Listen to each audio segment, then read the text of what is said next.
Sabongida-Ora is the headquarters of Owan-west local government area in Edo State, and like so many other places, this town has a share of infrastructural problems. A good look at the layout of Sabongida-Ora shows that it has about 4 roads, all of which are without drainages. But beyond the problem of infrastructure, another major issue for residents is flooding. And so when the Federal Ministry of Environment listed the town as one of those to be affected by flood, it did not come to them as a surprise, but a confirmation of their long-term problem. From time immemorial, we'll be having flood because Sabongida-Ora's location is in the valley, right? And we have adjoining rivers. So when you have serious downpour, the tendency is that there will be flooding. We've not gotten that, but it does happen every year.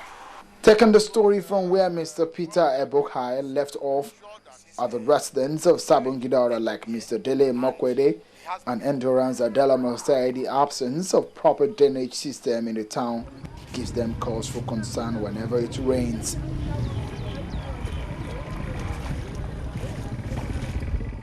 The drainage end up here and it has nowhere to go.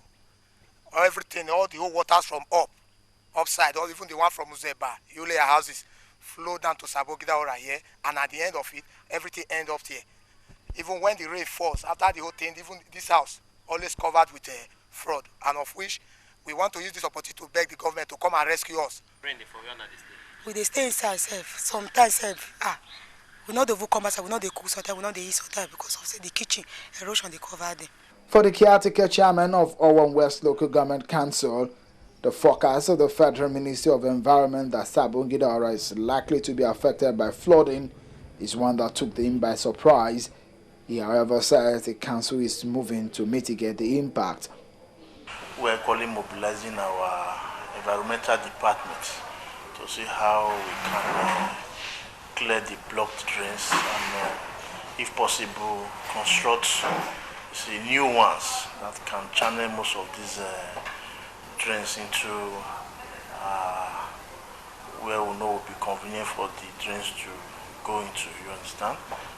And we have equally cried to the state government and federal government to come to the aid of the local government, because this is a natural disaster of which one cannot actually predict what is the extent of damage it can cause to the community. With more rain still to come in the days ahead, it is apparent that steps must be taken beyond just talking about the scourge, but taking action that will ensure that people's lives and property are protected in Sabongida-Ora and other places listed as flood-prone.